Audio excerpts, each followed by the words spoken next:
What's happening, guys? I'm Dan. Welcome back to the channel. We're breaking down another Michigan craft beer coming near and dear to the heart. It's going to be Short's Brewing Company, the infamous Short's Brewing Company out of Bel Air, Michigan, aka not too far from my house. And we've got the pole barn, which is Elk Rapids. And let it be known, this is the Payne Pils. And on it, this is why the barn comes into play. It's a Hoppy Pilsner, and it's a 10-year tribute to the one and only Rachel Payne, the fearless leader of our Elk Rapids pole barn, 5.7%. So Rachel Payne, shout out to you. It's been a minute.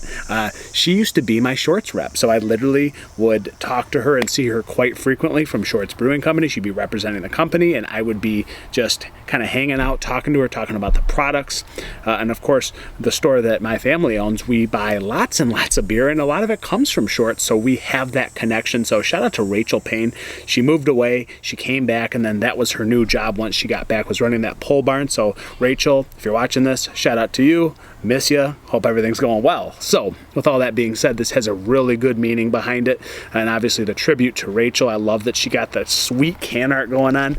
We got like this cornfield. It's just an awesome beer, and it's one of my favorites. It's not only just a Pilsner, but it's a Hoppy Pilsner.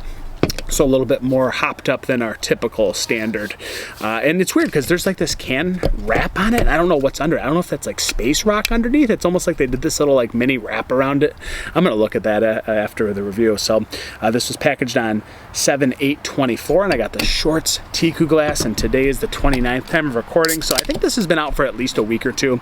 I just haven't had time to review, guys. I'm going to be quite honest with you. So I'm going to go to it and not waste your time any longer. So as I pour it, looks like an IPA and looks like a Pilsner. Looks like a deeper, more colorful, deeper yellow Pilsner, but look at the clarity coming out a little bit. There's a slight bit of chill haze and actual haze to it. It's not completely translucent.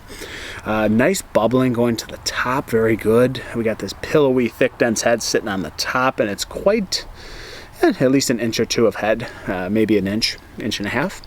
Looks really good in the glass, and again, I guess she is a little bit hazy at the end of the day, but it looks really nice. Again, respect the can art, guys. Fantastic stuff. So it's really cool that it has this awesome meaning behind this beer. Let's dive in and see what it's about. If Rachel's representing it, I'm sure it's great. It's just what Short's does, guys. They don't make bad stuff. They get out there sometimes, but they do make really great beer at the end of the day. So let's get a nose. I mean, yeah, there's like this sweet crackery malt, the base of it sitting there, but it has a little bit of sweet pine, a little bit of sugar, tree. It's just got this earthy kind of tree floral thing, but it's got this like citrus and almost lemon lime twist going on in here. More sweet pine. Maybe a little bit of stone fruit or tropical notes, like it could be a little apricot peach going on in there. But there's a small candied corn note underneath everything. It smells like a Pilsner a little bit, but it does smell more like a hybrid. I'm not quite sure how I would do this blindly. Like, it smells a little bit different than your typical Pilsner. It's not so light. It just has more depth to it, a little bit more bright citrusy notes, a little bit more pine resin, pine notes on the back end. But you can still get that kind of like crackery malt, almost like a corn kind of base to it. It smells really good. It smells light and fluffy. It smells flavorful. Yeah, let's dive in. 5.7. It's the Payne Pils. Rachel Payne. Bring in the Payne. Let's go for it. Cheers.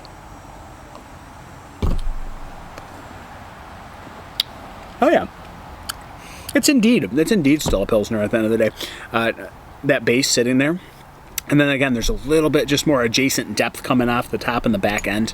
There is some sort of like apricot peach, like slight tropical note in there. Like, it's very generic, but there's another addition to a typical Pilsner. It's not your standard Pilsner. I'm still sitting by like that lemon lime floral thing kind of sitting there.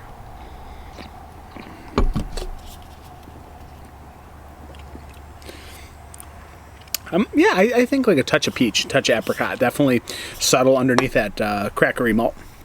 But again, it's light, it's fluffy, it's got a little bit of hop bitterness on the back end, that sweet honey pine just sitting ever so gently on the back end. It's not too assertive, but it's Short's, guys. It's what they do. They make hoppy beers, they make hoppy items that are not typically hoppy. But I will say it's a very nice hybrid between, going towards the IPA category, but still reeling back, and it is still that Pilsner at the end of the day.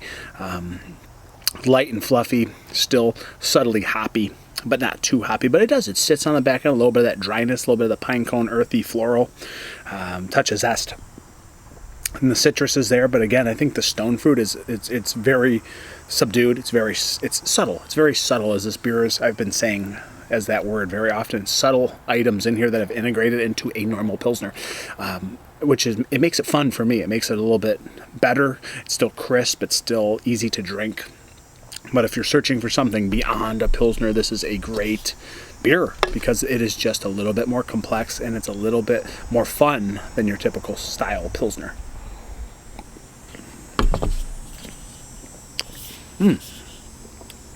Still crisp as can be too. So again, I think it's a beautiful hybrid between the two styles. I mean, it's a hoppy Pilsner, still a Pilsner at the end of the day. Just kind of leaning towards like a West Coast Pilsner. Like that's a thing I've been seeing as of the last year or so. And I feel like that's just what this is. It's a little bit of that West Coasty, bitter hoppy Pilsner that adds a little something extra on top of your crackery malty base. A little bit of sweet corn, a little bit of zesty floral, just a beautiful, beautiful marriage of flavors going on. And just for fun, guys, what's underneath here? Because this is just a wrap job, and it is. Just I know my stuff, guys. You think I don't sell beer for a living? Because I do. Look at this, Space Rock. It's a Space Rock underneath. So I got you. So I don't know, Shorts. They just didn't even want to waste an actual can. They just had to make a wrap. Come on, you owe Rachel more than that, Joe Short. Anyways, it was a fun review, guys. I like it. It's a beer I could drink every day. It's a little bit better than your typical like 5% beer, 6%. I guess it's 5.7, so it's got a little bit more grit to it. Something a little bit more fun than your standard easy lager Pilsner. Guys, great beer. I actually really do like this style. It's one of my favorites as of late. And I love the hop profile on this. Little grassy, earthy pine, floral zest. Pilsner falls back on the backbone. 4 out of 5. It's a really good beer. I could drink it all the time. So that maltiness kind of coming out a little bit. Zesty malt. Yeah, guys, 4 out of 5. It's been a fun beer from Shorts Brewing Company. It's $11.99 or it's $13.99. I can't remember. But either way, if you find it, get it. If you like Pilsners and hoppy Pilsners, get this one, guys. Till next time, if you're going to drink Michigan beer, make sure you pour Michigan beer. Cheers.